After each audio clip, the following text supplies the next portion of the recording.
Some predators are apex hunters, others just apex losers. In this video, you'll live your life as 3 predators that got the worst deal imaginable. Starting with the first one, great white shark. You are born into chaos. Inside your mother, you're not just an embryo, you're a murderer. By the time you're formed, you've already eaten your siblings. Yes, you start your life with a family barbecue. When your mother finally lets you out, she doesn't wait for applause. No hugs, no speeches, just one dramatic push, and off you go. Into the cold, the big wet nothing. She doesn't look back. No glance, no hesitation. One kick of her tail, and she disappears into the dark. You're not missed. You're just gone. You're alone. No warmth, no sound, just salt and pressure. And the first thing you do is snap your jaws at nothing, because you weren't born to explore. You were born to attack. You are a great white shark. The water is freezing, but you're built like a torpedo with a heating system. Other fish slow down in the cold. You're just getting started. Around you, emptiness, no friends, no music, no TikTok, just the crushing pressure of 500 meters of loneliness. Your eyes barely work, but your nose does. The salt stings, your jaw itches to clamp down on something, anything. You float for days, powered by spite and unfinished trauma. Occasionally a jellyfish passes, you bite it. It zaps you, you don't learn.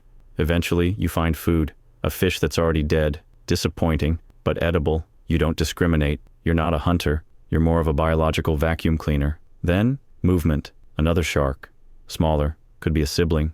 Could be a cousin. Could be your lunch. It doesn't matter. You both go for the same rotting fish. You clash mid-water. It's not war. It's ballet. Violent, awkward ballet. The fish escapes. You both float there in silence, questioning your purpose. No eye contact. No apology. Just mutual shame, sinking like debris. A minute later, you bite a rock. Not on purpose. It just looked edible. It crumbles in your mouth like a bad decision. You're still a baby, but you're already full of rage, instincts, and existential confusion. And below you, darkness, thick, endless. You don't fear it, not because you're brave, because you haven't learned what fear is, yet. A few weeks in, something changes. Your vision begins to fade, slowly, then faster. Not from darkness, not from silt, but from life. Tiny crustaceans find your eyes. One by one, they attach. No invitation, no warning. At first, it's irritation, then pressure, then blindness. You scrape your head against rocks. You twist through sand. It does nothing. The parasites hold. They block your sight completely, but you don't panic. You never relied on your eyes. Not really. You feel the water shift. You taste the current. The ocean still speaks to you, just not with light. Weeks pass. Your body grows. Not because you want it to, but because it's the only thing to do. You don't have hobbies. You don't journal. You don't collect seashells. You just bite stuff. Sometimes it's food, sometimes it's not. At 3 months old, you're the size of a surfboard, which is ironic because surfers are now terrified of you. They don't know your name, but they've made documentaries about your teeth. Your muscles thicken, your bones calcify, your skin turns rough. You don't notice, but everything around you does. Then it happens. Your first actual hunt, a seal, fluffy, sleek, delicious. You go full predator mode, fin above water, total stealth. You breach, you fly, you miss. The seal watches as you fall back into the ocean.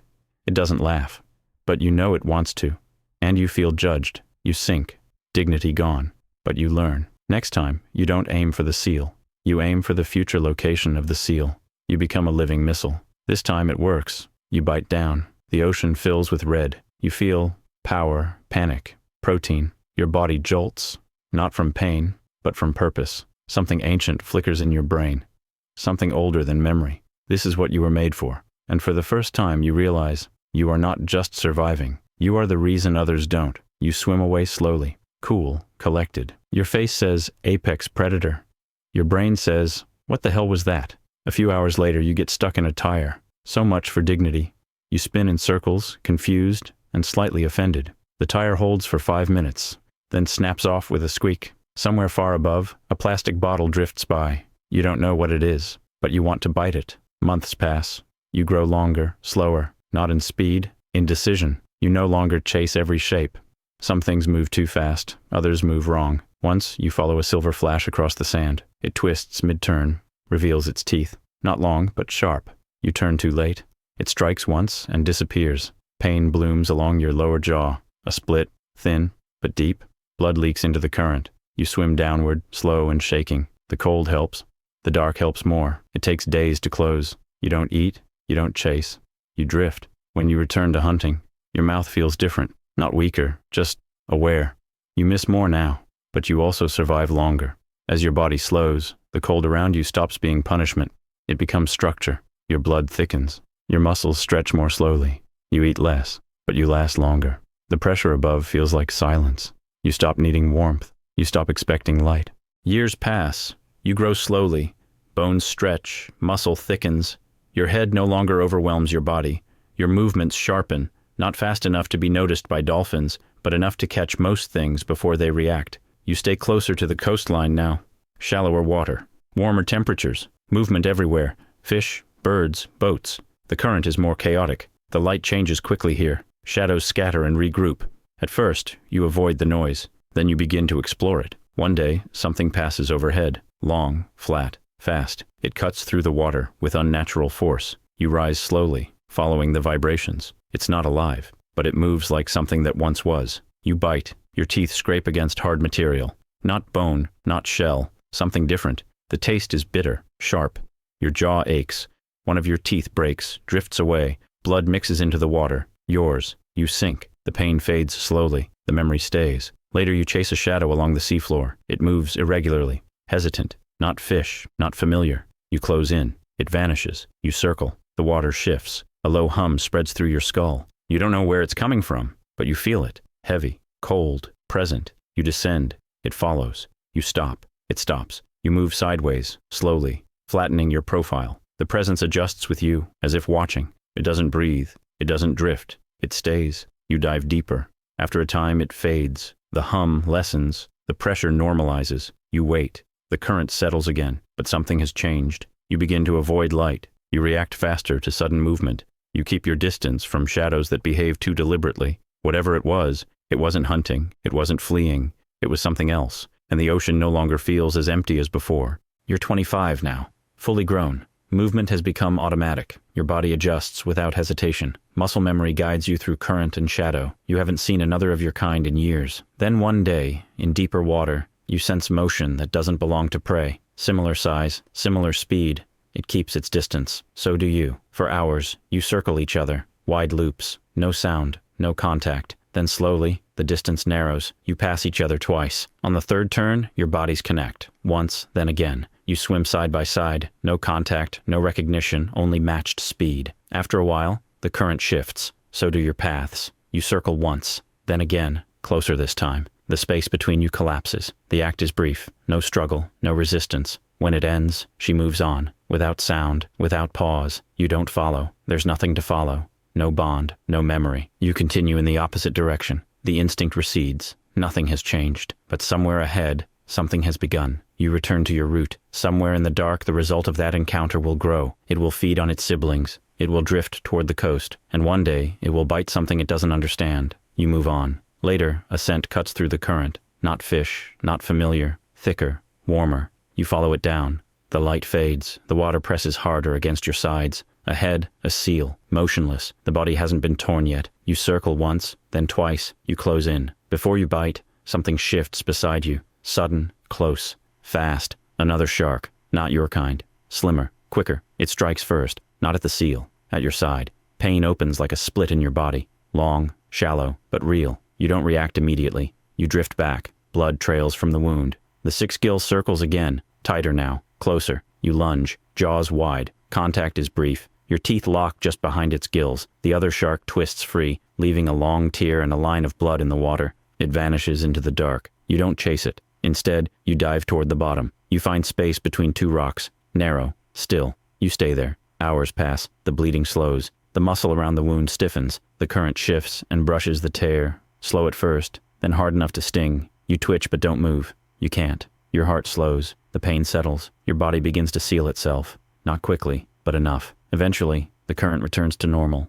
You leave the rocks behind. You keep swimming. You're 40 now. Movements take longer.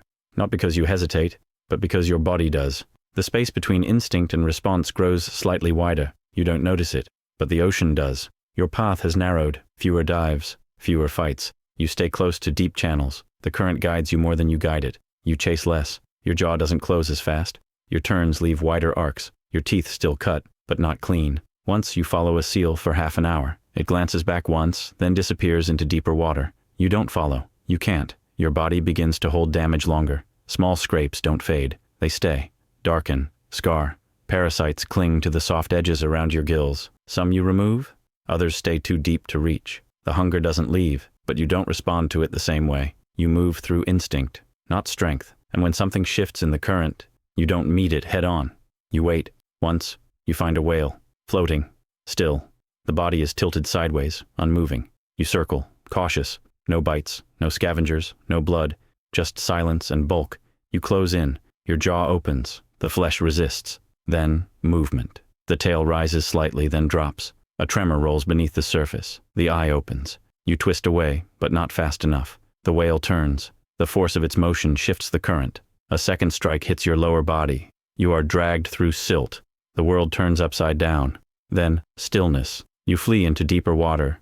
The whale doesn't follow, but your balance is off for days. Then one day something shifts. Not in the water, but in the pattern. A sound. Low. Mechanical. You turn toward it. It's metal, long, sharp, moving without current, without struggle. It glides with purpose. No gills, no mouth, no scent of blood. You descend slowly. It follows. You veer left. It adjusts. You stop. It doesn't. You twist hard, body tense, prepared to strike or flee. But it turns, rising back into the light, disappearing the way it came, fast, controlled, silent. You remain still, waiting. After a while, the pressure fades. You move on. Weeks pass. The memory doesn't. Later, as you track a faint trail of blood, the water erupts. Shadows slice through the current. Not sharks, not metal. Something faster, heavier. Killer whales. You turn, but one hits first. A strike to your ribs. Another grabs your tail and pulls sideways. The third brushes past and opens a tear along your side. You react. You twist. You strike. You miss. They don't. Your body spins, slows. The pressure inside your muscles builds, then collapses. You try to descend, but the water resists. They circle tighter now. Not to feed, to disable. You bleed from 3 places. The movement in your tail shortens.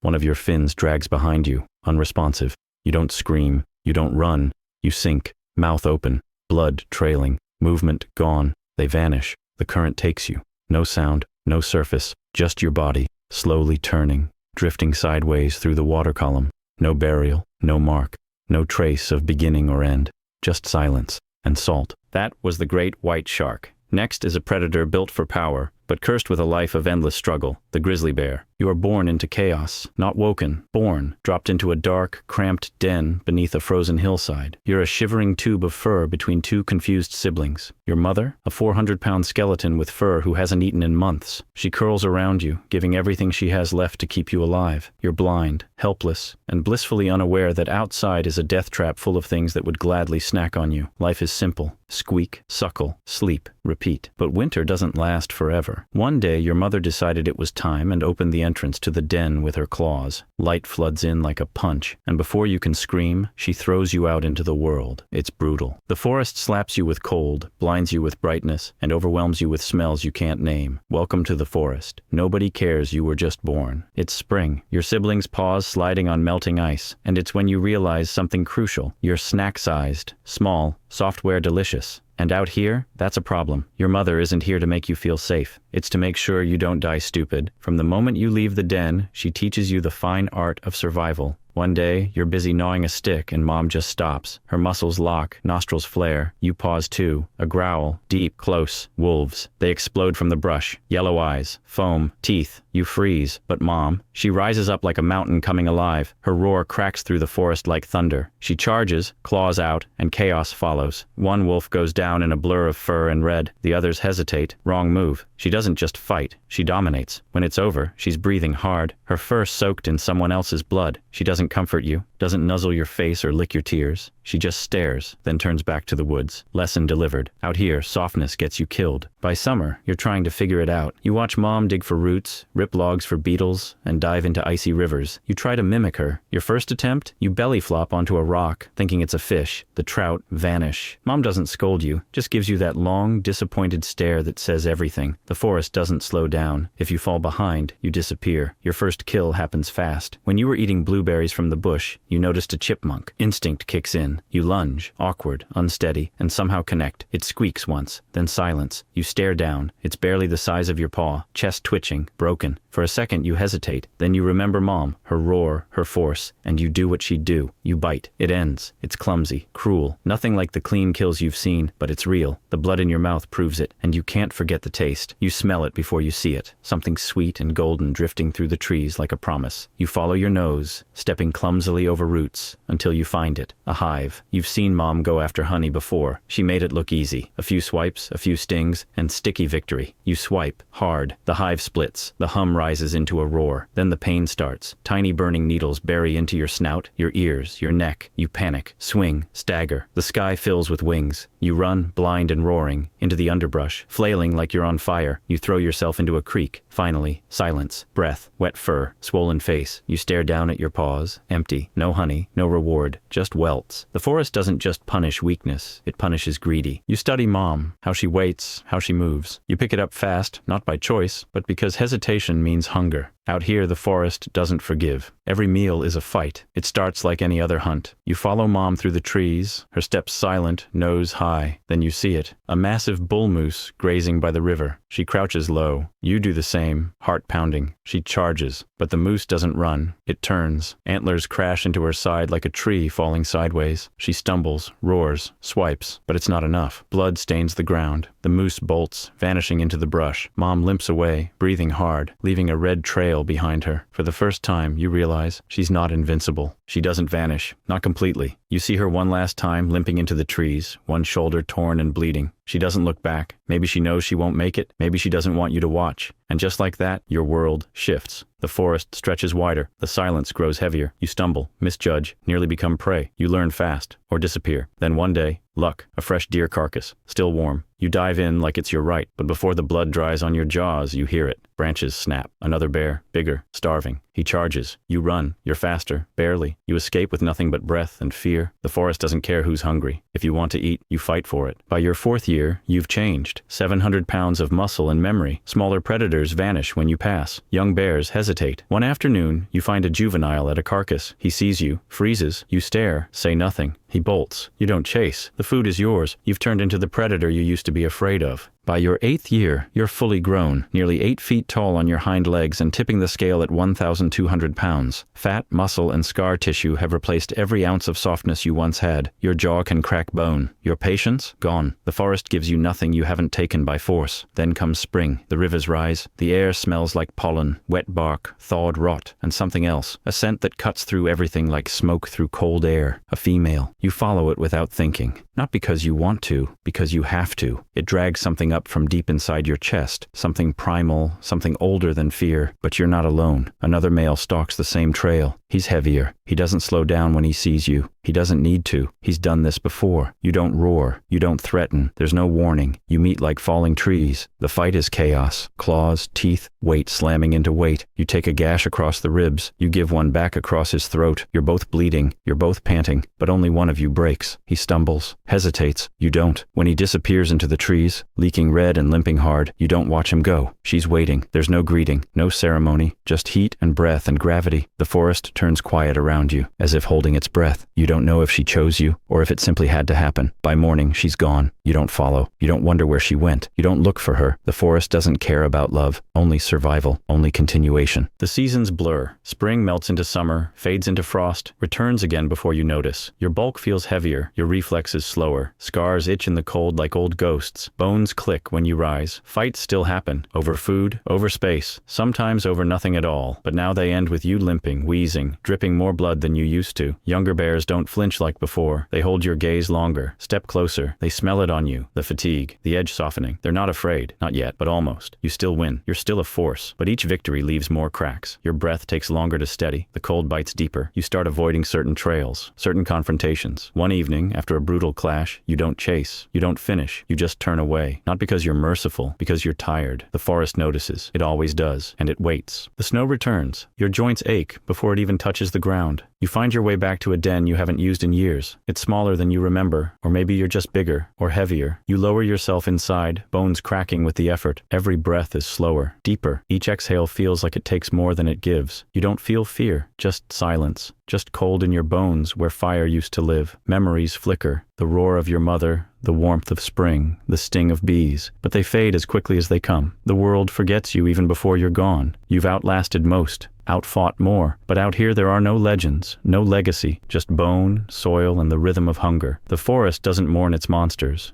It doesn't remember them. It replaces them. That was the grizzly bear. Next is a predator that doesn't chase its prey. It waits, it suffocates, and it suffers in silence. The giant anaconda. You emerge into the world, slipping from the warmth and safety of your mother's body, straight into the thick, humid air of the Amazon. There's no fanfare, no gentle welcome. Your mother doesn't even glance back. To her, you were just something she needed to push out and move on from. And so she does. Gone. Just like that. You and your dozens of siblings instantly scatter into the wild chaos of the rainforest floor. There are no instructions, no guidance. You're barely a couple of feet long, greenish-brown, soft-bodied. And yes, honestly, kind of adorable. But the jungle doesn't care. It's indifferent, hostile, and hungry. Jaguars, caimans, even large birds overhead. They'd all gladly make a snack out of you. Luckily, you have an instinct. Disappear. And disappear you do. Slipping into the river, you blend perfectly into the muddy brown current. Beneath the surface, you're invisible. Floating, drifting, hiding. It's oddly fun, but fun only lasts so long. Hunger kicks in. Your senses, though still raw and growing, are just sharp enough. You detect something darting nearby. A small fish, your first target. You freeze, letting the current pull you silently forward. When the moment is right, your jaw clamps down with startling speed. Success, your first kill. It's tiny, but it counts. It's the first of many. Out here, if you want to survive, you have to grow fast and grow smart. Speaking of smart, take a look at yourself. That skin of yours, a gorgeous patchwork of greens, browns, and shadows. Nature crafted a perfect camouflage for you. Whether you're slipping through tea-colored rivers or winding through jungle underbrush, you are nearly impossible to spot. That invisibility, that's your ticket to survival. For now, you keep things simple. Most of your time is spent gliding through muddy rivers and still swamps, staying close to the water where danger feels distant. Just your eyes and nostrils peek above the surface as you silently drift along, waiting for something careless to come too near. Then, there it is, a plump little rodent, clueless and bold, sniffing at the shoreline. You stay frozen. Then, snap, you strike fast, like a whip. Your coils wrap around it, tight and unforgiving. It stops struggling. Dinner, served. Not bad. You've made it into the juvenile stage, and the game is changing. You're larger, quicker, deadlier. And your targets? Let's just say you've upgraded. Tiny fish and frogs no longer satisfy you. Now, you're eyeing something far more rewarding. Capybaras, the biggest rodents on Earth. And to you, just another item on the menu. Whew, that was close. But don't let it get to your head. You're far from the top of the food chain. Jaguars, caimans, even your own kind. All of them would gladly turn you into lunch given the chance. You'll need to stay alert and invisible. Camouflage isn't just helpful now, it's your lifeline. One day you spot a caiman, sunbathing, vulnerable, exposed, juvenile, like you. A challenge, but not an impossible one. You pause, weigh the risk. Is this your moment? You decide yes. You glide forward, smooth and steady like a shadow cast over water. You strike. It thrashes, but it's too late. The river swallows your victory. But don't get ahead of yourself. Not every hunt ends in triumph. Remember that time you latched onto a capybara and it dragged you halfway across the river before shaking free? Yeah, that happened. Embarrassing. But hey, at least no one saw. You keep going, keep growing. With every successful meal, your body thickens. Your muscles coil tighter, your instincts sharpen. The jungle, once monstrous and overwhelming, now feels familiar. You know its rhythms, its dangers, its gifts. Eventually, you become something more, something the jungle begins to notice. You're not just surviving anymore, you're thriving, and you're big now, 15 feet and counting. As time passes, the jungle starts to feel familiar. You've mastered the art of vanishing in plain sight, lying still for hours, days, maybe longer, and then, finally, a break. A herd of capybaras, grazing right by the shore. You lower yourself beneath the surface, slow and steady. Only your eyes remain above water. You wait, muscles coiled, ready, but wait. Who invited this guy? Another predator, showing up unannounced. You consider asking for a tiny bite, just a nibble. Yeah, no, not worth it. Time to disappear, again. You're still evolving, not just in size, but in skill. Every day you learn more about the jungle and your place in it. You've become a master of silence and stillness, your patterned skin melting into the shadows of mud, leaves, and water. Your sense of smell is now a weapon, guiding you toward prey long before you ever see it. And your body, it's all power now. Thick muscle, coiled precision, pure instinct. You're no longer just a young anaconda.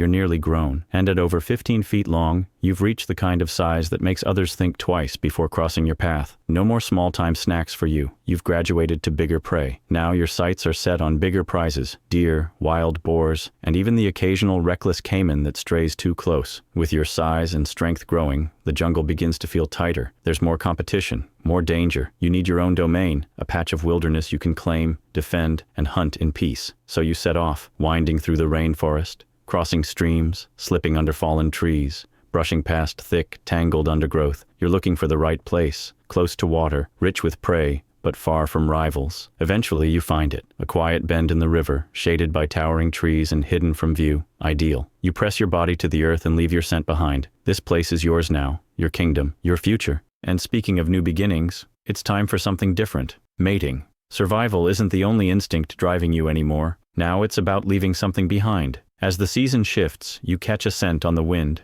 faint, familiar, promising. You follow it, gliding through swamp and jungle until you find her. Another anaconda, a female, strong, silent, beautiful in her own way. What follows isn't fast or aggressive, it's deliberate. The two of you begin to twist around each other, slow and steady, a ritual. Hours pass in a quiet spiral, no noise, no rush. Eventually, nature finishes what it started. She'll carry your legacy forward. Months pass. Now she's alone, hiding in a secluded corner of the jungle. And unlike most snakes, she doesn't lay eggs. Instead, she gives birth to 20 to 40 anaconda cubs. Tiny anacondas, born the way you once were, in mud, leaves, and danger. Her work is done. No goodbyes, no nurturing. She disappears without looking back. Most of those babies won't last a year, but that's not her problem. Honestly, there's no real difference between giving birth and pooping for an anaconda. You push, you leave, you forget. Anyway, let's get back to some fun. Now that you're older and heavier, the years begin to show. The endless hunts, the constant battles, they've left their mark. You're still powerful, no question, but speed isn't on your side like it used to be. The fire that once made you unstoppable, it's flickering now. You move with more thought, more caution. Lying quietly beneath the river's surface, you catch movement nearby, a capybara grazing without a care. Once, you would have ignored such an easy target. Too small, not worth the effort. But today, something about it feels familiar, like revisiting an old memory. It's been a long time since your last encounter with one, and there's something oddly comforting about circling back to the prey that started it all. You lie still, hidden by the murk. The capybara shuffles forward, unaware, and then, strike. Your body reacts on instinct. One quick lunge, a wrap, a squeeze. It's done. You win. Again. But as you swallow your meal, you can't help but notice it's not quite as satisfying as it used to be. The rush is still there, but not the meaning. You've changed, grown, in more ways than one. One day, as you stalk a young deer near the muddy riverbank, something feels off. You coil your body, tense and ready, but the moment you lunge, your timing is wrong. The deer flinches, then bolts. You try to follow, but your body betrays you. Slower than it once was, heavier. You crash into the shallows, jaws snapping on nothing. It's your first real failure in a long time, and this time, it hurts. Not just your pride, your bones, your breath, your everything. The years have caught up. Your body, once a weapon, now a burden. You drag yourself back to the water and sink beneath the surface, but it no longer feels like safety. It feels like hiding. A week passes, then another. You haven't eaten. You've barely moved. One morning, a caiman finds you. Weak, still, easy. There's no fight, no lunge, just teeth, crushing, tearing. You don't scream, you don't resist. And just like that, it's over. Not a legend, not a monster, just meat for something younger. The jungle doesn't mourn you. It just swallows what's left. Life as a predator might be rough, but there's another animal out there that has it way worse. Trust me, it's wild. Check out the video and see for yourself.